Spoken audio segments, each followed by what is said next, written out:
Padukone NCB के सवालों का सामना करने के बाद आप पहुंच चुकी हैं। एनसीबी के सवालों का सामना करने के बाद दीपिका पादुकोण पहुंच चुकी हैं ब्योमंड नाम की सोसाइटी। ये जो गाड़ी आपको तस्वीरों में दिखाई दे रही है, ये गाड़ी जो तस्वीरों में दिखाई दे रही है दीपिका पादुकोण की ये गाड़ी है। दीपिका पादुकोण पीछे की सीट पर मौजूद है। ये तस्वीर आपको ब्योमंड सोसाइटी की, यहाँ पर दीपिका पादुकोण और उनकी गाड़ी अब अंदर दाखिल हो चुकी है। इनकी गाड़ी ब्योमंड सोसाइटी में। ये दीपिका पादुकोण की गाड़ी एनसीबी के सवालों का सामना करने के बाद अब अंदर दाखिल हो चुकी है। और ये तस्वीर रणवीर आपको तस्वीरों में दिखाई दे रहा है। रणवीर सिंह पीछे की गाड़ी में बैठे हुए हैं। रणवीर कैसा रहा दिन? काफी मुश्किलों भरा दिन, चुनौती भरा दिन। रणवीर पीछे की गाड़ी में है। रणवीर आपको तस्वीरों में दिखाई दे रहे हैं। रणवीर पीछे की तस्वीरों में दिखाई दे रहे हैं। पीछे जो गाड़ी बैठी हुई थी उसमें रणवीर बैठे हुए थे। प्राइवेट सिक्योरिटी के लोग। एक मुश्किल भरा दिन जरूर था। तो ये तस्वीरें आपने देखी। फाइनली आखिरकार दीपिका पादुकोण अपनी सोसाइटी में पहुंची। एक लंबा दौर, एनसीबी के सवालों का दौर। एनसीबी के जो सवाल वो काफ़ी मुश्किल भरे थे और इन मुश्किल भरे सवालों का सामना करने के बाद दीपिका पादुकोण पहुंची। और एक बात मैं और बता दूं, दीपिका पादुकोण की गाड़ी आगे आगे चल रही थी, रणवीर सिंह पीछे की गाड़ी में थे।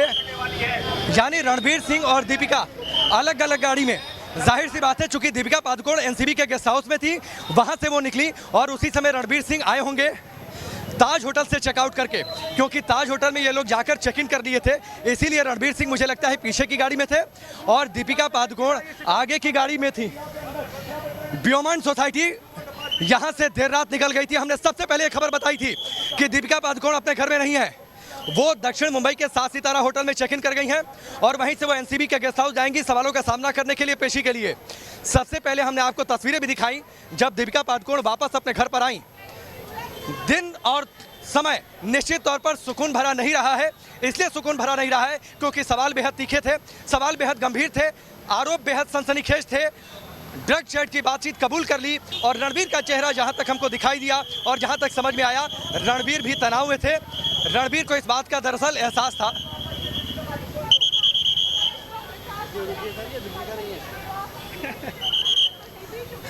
रणवीर को दरअसल इस बात का एहसास था कि यह दिन उनके परिवार के लिए मुश्किल भरा था और जो आरोप लगे थे वो आरोप बेहद गंभीर थे। इसीलिए हम लगातार इस बातचीत को कह रहे हैं कि दरअसल अब दीपिका पादुकोण अपने घर में पहुंच गई हैं। इस वक्त की बड़ी खबर जो हमने तस्वीर आपको दिखाई अब से थोड़ी देर पहले न्यूज स्टेशन पर, ब्योमंड सोसाइटी, इसमें दीपिका पादुकोण रहती हैं, अब अपने घर पर पहुंच चुकी हैं। सबसे पहले इस तस्वीर को हमने न्यूज नेशन के जरिए दिखाया। सबसे पहले आज हमने आपको खबर बताई थी कि दीपिका पादुकोण यहां पर नहीं है। हम बावजूद इसके कि सुबह यहां पर मौजूद थे, लेकिन दीपिका पादुकोण देर रात वहां से वो निकल गई थी। दक्षिण मुंबई के 7 सितारा होटल ताज पैलेस में वो चेक इन कर गई थी और आखिरकार करीब 5.5 घंटे की पूछताछ के बाद जिसमें सवाल हुए ड्रग चैट को लेकर, जिसे उन्होंने कबूल किया, लेकिन ड्रग लेने की बातचीत पर वो चुप्पी साध गई। उनसे कई सारे गंभीर सवाल किए गए। अभी भी गाड़ियों के आने जाने का सिलसिला है वो जरूर चल रहा है।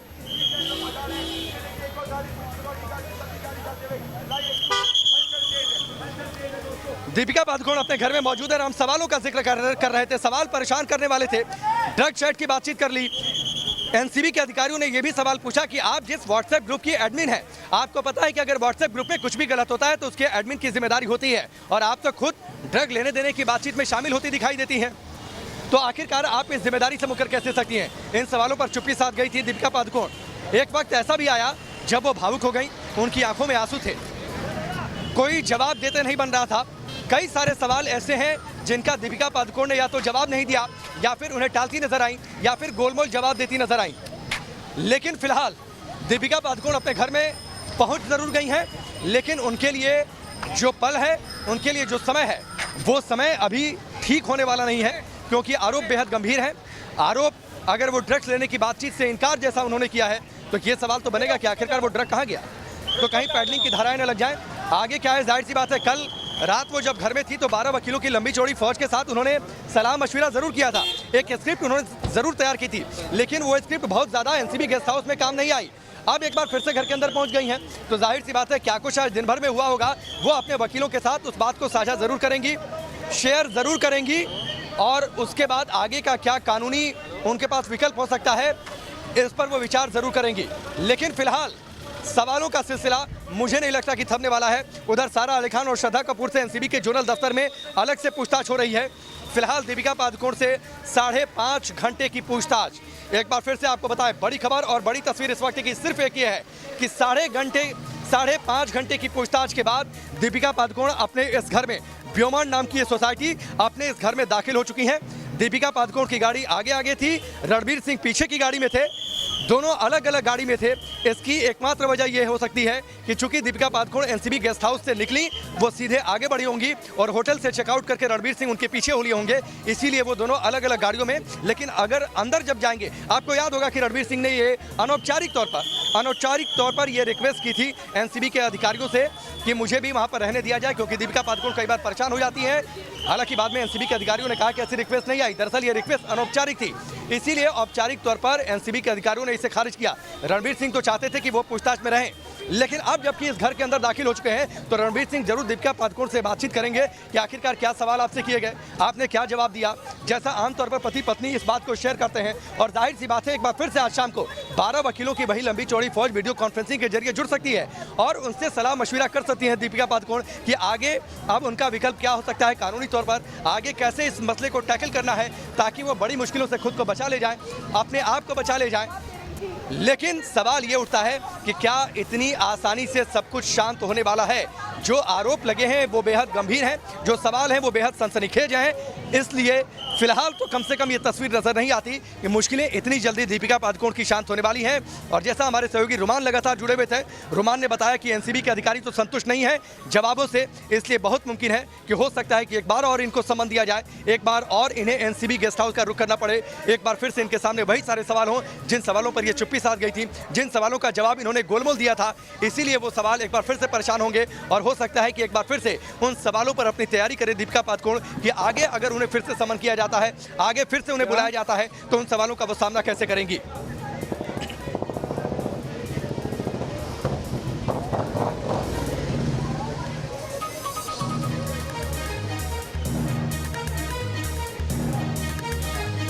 तो ये बड़ी खबर और बड़ी तस्वीर दीपिका पादुकोण के घर से, ब्योमांड नाम की ये सोसाइटी जिसमें दीपिका पादुकोण रहती हैं, अब अपने घर में दाखिल हो चुकी हैं। हमने पहले ही इस बात को बता दिया था, सुबह हमने सबसे पहले आपको जानकारी ये दी कि दीपिका पादुकोण अपने घर में नहीं है। जो जानकारी मिल रही है, सबसे पहले न्यूज़ नेशन ने आपको ये जानकारी दी थी और न्यूज़ नेशन का ये दावा सटीक साबित हुआ। हमारे सूत्रों ने जो जानकारी दी थी वो एकदम सही साबित हुई।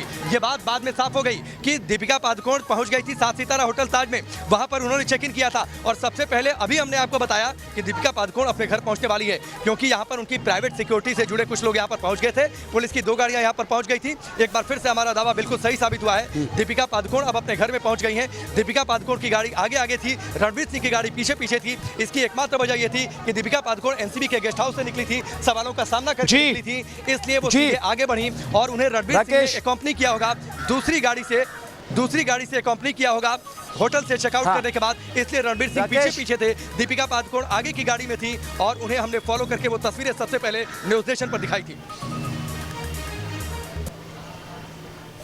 राकेश, मैं अब आपसे एक सवाल पूछना चाहता हूं और इस सवाल का जवाब आप न सिर्फ मुझे दें बल्कि इस सवाल का जवाब सभी लोग जानना चाहते होंगे जो इस वक्त टेलीविजन देख रहे हैं, जो इस वक्त न्यूज़ नेशन देख रहे हैं। अब आपने उन 2 तस्वीरों को देख लिया है, एक तस्वीर जब दीपिका पादुकोण यहां पर आई थी, दूसरी तस्वीर जब दीपिका पादुकोण आज अपने घर जा रही थी, रणवीर सिंह भी उनके साथ मौजूद थे। इन दोनों तस्वीरों में आपको क्या अंतर दिखाई दिया?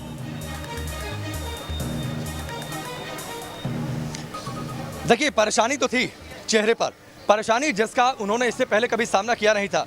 सुबह जब दीपिका पादुकोण की जो साफ तौर पर तस्वीर सामने दिखाई दी थी विद्या, उन तस्वीरों में जब वो गेस्ट हाउस में उनकी गाड़ी पहुंची थी, उतरकर वो जो गेस्ट हाउस के अंदर दाखिल हो रही थी, उन्होंने मीडिया के सामने वेव ऑफ नहीं किया था, ना तो कोई स्माइल दी थी। स्माइल तो खैर दे नहीं सकती क्योंकि आज का दिन उनके लिए मुश्किल भरा था, लेकिन ये उन्हें इस बात का एहसास था कि दरअसल सवाल बेहद मुश्किल होने जा रहे हैं। चेहरे का रंग उड़ा हुआ था, हवाइयाँ उड़ी हुई थी, चेहरे से परेशानी और बेचैनी साफ तौर पर नजर आ रही थी। वो बेचैनी अंदर निकल कर आ गई जब एनसीबी के सवाल तीखे होते गए, उनकी आंखों में आंसू आ गए, वो भावुक हो गई। सवालों का ठीक से जवाब नहीं दे पा रही थी। सिर्फ उन्होंने ड्रग चैट की बातचीत कबूली क्योंकि वो इसे इनकार नहीं कर सकती थी, लेकिन बाद के सवालों पर या तो वो उन्होंने चुप्पी साधी या गोलमोल उन्होंने जवाब दिया।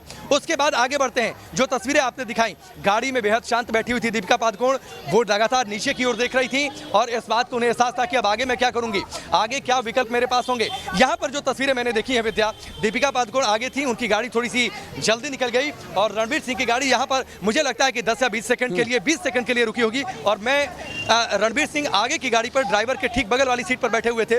मैं बिल्कुल वहीं पर खड़ा था जहां से रणवीर सिंह का चेहरा साफ दिखाई दे रहा था। उससे एक बात साफ थी, उनकी आंखों और चेहरे को जितना आज मैं यही सवाल लगाने के बाद अपने दूसरे सहयोगी थी, परेशानी थी, घबराहट थी जी,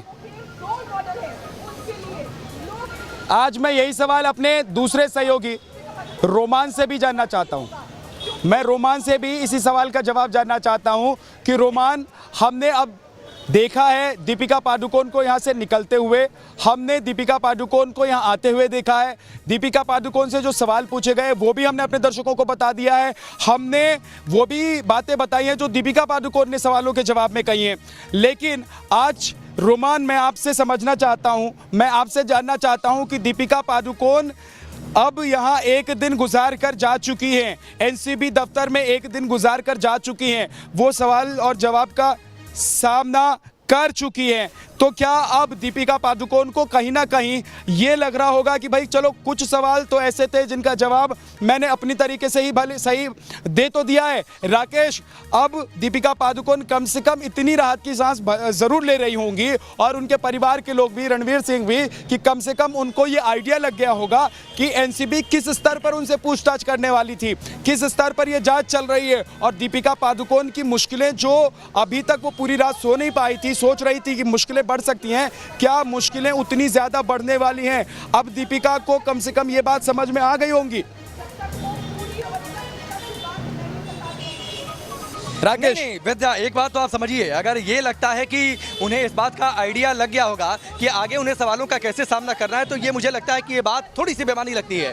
बेमानी इसलिए लगती है कि अगर एनसीबी के अधिकारियों को इस बात की भरपूर ट्रेनिंग मिलती है कि अगर किसी को दूसरे राउंड में पूछताछ के लिए बुलाना है या फिर तीसरे राउंड में पूछताछ के लिए बुलाना है, तो सवाल पूछने का दायरा उनका बदल जाएगा, उनके तेवर बदल जाएंगे। उन्हें इस बात की ट्रेनिंग मिलती है कि अगर सामने वाले से इंफॉर्मेशन निकलवानी है और अगले दौर की पूछताछ करनी है तो अपना तरीका भी बदलना होगा। इस बात की एनसीबी के अधिकारियों को ट्रेनिंग मिलती है, लेकिन दीपिका पादुकोण और रणवीर सिंह को उनके वकील इस बात की ट्रेनिंग नहीं दे पाएंगे कि एनसीबी के अधिकारियों का तेवर क्या होने वाला है, उनके सवाल पूछने का तरीका कैसे बदलने वाला है। तो ये वो सारी बातें होती हैं, एनसीबी के अधिकारियों को बाकायदा पुख्ता इस बात की ट्रेनिंग दी जाती है कि आपको कैसे इन सारी बातों की इंफॉर्मेशन निकलवानी है, कैसे सच निकलवाना है, जिसका जिक्र विद्या रोमान भी कर रहे थे कि वो बाकायदा ट्रेंड होते हैं। लेकिन जब आप स्क्रिप्ट के हिसाब से तैयारी करके जाते हैं ना, स्क्रिप्ट की बात मैं इसलिए कह रहा हूं क्योंकि जब 12 वकीलों की लंबी चौड़ी फौज के साथ जब तैयारी करके गई थी दीपिका पादुकोण, उसके बाद तो उन्हें समझ में नहीं आया।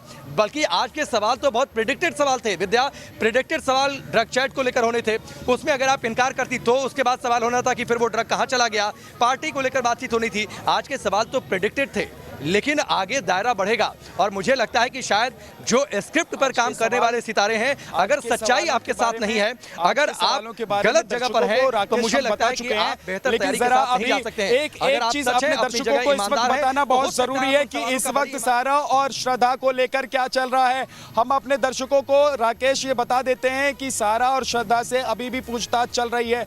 ये पूछताछ चल रही है एनसीबी के मुंबई दफ्तर में पूछताछ चल रही है। वहां पर एनसीबी के बड़े अधिकारी मल्होत्रा जी भी मौजूद हैं। हम आपको ये भी बताना चाहते हैं कि श्रद्धा और सारा से अभी तक जो पूछताछ हुई है, उस पूछताछ में उन्होंने कई बातें बताई हैं, कई अहम बातें बताई हैं। उन्होंने सुशांत को लेकर भी कई बातें कही हैं। इसका मतलब ये है कि सुशांत से जुड़े हुए सवाल उनसे बहुत अच्छी तरीके से पूछे गए। उनसे जानने की कोशिश ये भी हुई होगी कि सुशांत को वो कितना जानती थी, क्योंकि सुशांत की मौत के मामले में भी जांच चल रही है सीबीआई की तरफ से। एनसीबी जो जांच कर रही है, दरअसल उसका सीधा लिंक जो है वो सुशांत की मौत के मामले से है।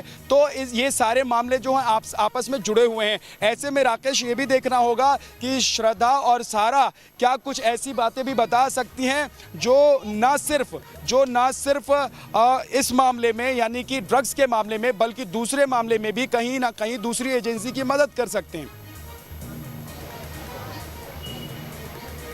नहीं, सुशांत से जुड़े सवाल तो होने ही थे, क्योंकि देखिए सारा अली खान का नाम कैसे आया था विद्या। सारा अली खान का नाम रिया चक्रवर्ती ने लिया था। एक इंटरव्यू में उन्होंने फिल्म केदारनाथ की शूटिंग का जिक्र कर दिया था और ये कह दिया था कि उस शूटिंग के दौरान ड्रग्स उन्होंने लिया था। तो जाहिर सी बात है सुशांत को लेकर तो सवाल होने थे। पावना फार्म हाउस का जिक्र हुआ था, वहाँ पर होने वाली पार्टी का जिक्र हुआ था, वहाँ पर बोटमैन ने एक अपना नाम दर्ज करवा दिया और उस बोटमैन ने श्रद्धा कपूर का भी नाम लिया, उस बोटमैन ने सारा अली खान का भी नाम लिया।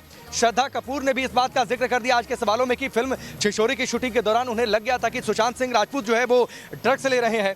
तो ये दरअसल जिसका जिक्र हम पहले कर रहे थे कि जो शख्स इस दुनिया में नहीं है उस पर बातचीत कहकर या फिर उस पर जवाब देकर उस पर स्टैंड लेकर आप खुद को उसकी आड़ में बचाने की कोशिश कर रही हैं। लेकिन जब आपसे पूछा गया ड्रग सेट की बातचीत, चुप्पी साध गई दोनों लोग। तो सुशांत को लेकर तो सवाल होने थे, इतना तय था, क्योंकि सारा अली खान और श्रद्धा कपूर का नाम आया तो सुशांत से दिलचस्प बात देखिए, एक दिलचस्प बात देखिए कि ये श्रद्धा और सारा को आज हम बताना भी चाहेंगे, उनसे हम सवाल करना चाहते हैं।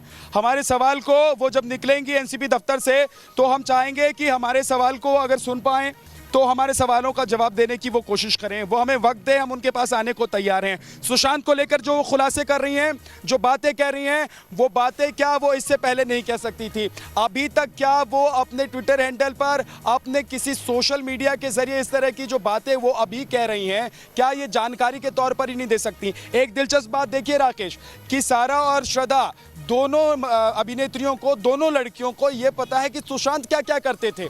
दोनों अभिनेत्रियों को ये पता है कि सुशांत क्या क्या करते थे, लेकिन सुशांत के साथ अच्छी दोस्ती में रहने के बावजूद इनको ये कह रही हैं, ये मना कर रही हैं कि सुशांत के साथ रहते हुए भी इन्होंने कभी ड्रग्स के बारे में कुछ नहीं सोचा। इन्होंने कभी ये नहीं सोचा कि ड्रग्स कहाँ से आते हैं और ड्रग्स को लाने वाला व्यक्ति कौन है, यानी कि ड्रग्स पैडलर कौन है। तो इस तरह की बातों से कोई संबंध नहीं है। अब ये हास्यास्पद बातें हैं, हंसी आती है इस तरह की बातों को सुनकर कि ये दोनों अभिनेत्रियां जो एक वक्त में सुशांत के बहुत करीब थी, अब दोनों अभिनेत्रियां सुशांत पर सवाल तो उठा रही हैं, लेकिन कुछ सवाल ऐसे हैं जो अनसुलझे हैं, चाहे वो सुशांत की मौत के सवाल हों, चाहे वो ड्रग्स के मामले में के सवाल हों, चाहे वो दिशा के मामले का सवाल हो। ये अभिनेत्रियां उस पर कुछ नहीं बोलना चाहती, यानी कि बहुत पर्टिकुलरली ये उन्हीं सवालों के जवाब दे रही हैं जिनसे इनको लग रहा है कि इनको कुछ फायदा हो सकता है, इनको लग रहा है कि ये बच सकती हैं, यानी कि सुशांत की पहेली सुलझ जाए, उनकी मौत की पहेली सुलझ जाए। उन्होंने सुसाइड किया या उन्होंने आत्महत्या की थी या फिर उनकी हत्या की गई थी, ये बात साफ हो जाए, इससे पर्दा उठे। इसको लेकर अगर कुछ जानकारी अगर वो साझा कर सकती हैं तो कुछ ऐसे सूत्र, कुछ ऐसी बातें सामने आ सकती हैं जिनसे पता लग सकता है, यानी कि जो जांच एजेंसियां हैं उनके लिए काम आसान हो जाएगा सुशांत की मौत की गुत्थी को सुलझाना। ऐसी कोई बात वो नहीं कर रही हैं क्योंकि उनको पता है कि इस तरह की बातों को करके वो उलझ सकती हैं। लेकिन देखिए, एक दोस्त होने के नाते कम से कम उन लोगों को जो करना चाहिए वो तक वो लोग नहीं कर रही हैं, बल्कि कर क्या रही हैं, वो फंसा रही हैं, सवाल उठा रही हैं और दोषी ठहरा रही हैं किसको? सुशांत को। हम एक बार फिर से चलते हैं राकेश के पास। राकेश, ये तो हैरानी की बात है कि आप एक अच्छे दोस्त होने का कम से कम फर्ज अदा कर लेते, वो भी नहीं अदा कर पाए, तो कम से कम मौत के बाद अपने दोस्त के बारे में ऐसी बातें तो नहीं करते जैसी बातें आप कर रहे थे खुद को बचाने के लिए। विद्या, रिश्तों की उतनी अहमियत है क्या जितनी हम और आप समझते हैं? ये मेरा सवाल है आपसे। दूसरी ये बातचीत है कि ये तो बड़ा सोची समझी एक रणनीति लग रही है कि जो इस दुनिया में नहीं है उस पर कुछ आप बोल दीजिए, ताकि वो अब एनसीबी के अधिकारी उस क्रॉस वेरीफाई तो कर नहीं सकते, या फिर सुशांत सिंह राजपूत को सम्मन देकर उनसे बुलाकर एनसीबी के गेस्ट हाउस या दफ्तर में उनसे पूछताछ तो नहीं की जा सकती कि आप पर इस तरीके के आरोप लग रहे हैं। बताइए सच्चाई क्या है? अगर आपने एक पार्टी आयोजित की तो उस पार्टी में ड्रग्स लिया गया, ये सवाल अब सुशांत से तो नहीं किया जा सकता ना। ये सवाल तो उस पार्टी में जो लोग शामिल रहे होंगे उन्हीं लोगों से सवाल किया जाएगा। तो उन लोगों के बचने का क्या तरीका है? सुशांत सिंह राजपूत पर आरोप लगा दीजिए उन्होंने ड्रग्स लिया था। सुशांत सिंह राजपूत से कोई क्रॉस वेरीफाई करने नहीं जा रहा, कोई क्रॉस चेक करने नहीं जा रहा। इसीलिए हम कह रहे हैं कि ये प्रथम दृष्टया, मुझे लगता है ये मोडस ऑपरेंडी समझ में आती है कि सुशांत सिंह राजपूत पर आरोप लगा दीजिए। इन्हें ये लग रहा है कि वहां से इनके बच निकलने का एक सेफ पैसेज इन्हें मिल सकता है, वहां से ये निकल जाएंगी। लेकिन ये उनकी गलतफहमी है। सुशांत तो बहाना है, इनको खुद बचकर इन्हें बच निकल के जाना है। बिल्कुल सही। सुशांत का नाम लेकर सुशांत के बारे में बातें करके ये अपने आप को बचाने की कोशिश कर रही हैं। लेकिन ज़रा एक बार हम अपने दर्शकों को तस्वीर दिखाना चाहते हैं। ये उसी जगह की तस्वीर हम आपको दिखा रहे हैं जहाँ से पहले कुछ देर पहले दीपिका पादुकोण से पूछताछ चल रही थी। देखिए अब ये मैदान बिल्कुल पूरी तरीके से साफ जो हो चुका है। यहाँ जो पुलिसकर्मी मौजूद थे, भारी संख्या में पुलिस वालों की तैनाती यहाँ पर की गई थी, उनको अब यहाँ से हटा लिया गया है। बैरिकेड्स लगे हुए हैं क्योंकि ये वो इमारत है जहाँ पर लगातार पूछताछ का दौर चल रहा है, तो यहाँ पर बैरिकेड्स हैं। लेकिन देखिए अब इस इमारत से दीपिका निकल चुकी हैं, करिश्मा निकल चुकी हैं। करिश्मा से सवाल हो चुके हैं, दीपिका से सवाल हो चुके हैं, दोनों को आपस में आमने सामने बिठाकर सवाल किए जा चुके हैं। अब नजर टिकी है कहां पर? अब नजर टिकी है सारा और श्रद्धा पर एनसीबी दफ्तर में, जहां पर उनसे पूछताछ हो रही है। अब कुछ बातें जो अभी तक हमने अपने दर्शकों को बता दी हैं, उन बातों के अलावा क्या श्रद्धा और सारा मिलकर ऐसी कोई जानकारी साझा करेंगी, ऐसी कोई बात बताएंगी जिससे चाहे वो ड्रग का मामला हो, चाहे सुशांत की मौत से जुड़े हुए मामले हों, उन चीज़ों को लेकर कुछ मामला सुलझ जाए, कुछ गुत्थियां सुलझ जाएं। ऐसा कुछ कर पाएंगी क्या ये दोनों अभिनेत्रियां? श्रद्धा और सारा दोनों से पूछताछ हो रही है। वहां पर भी हम अपने दर्शकों को लेकर चलेंगे, वहां पर भी हमारे सहयोगी मौजूद हैं। एक छोटे से ब्रेक के बाद हम हाजिर होते हैं।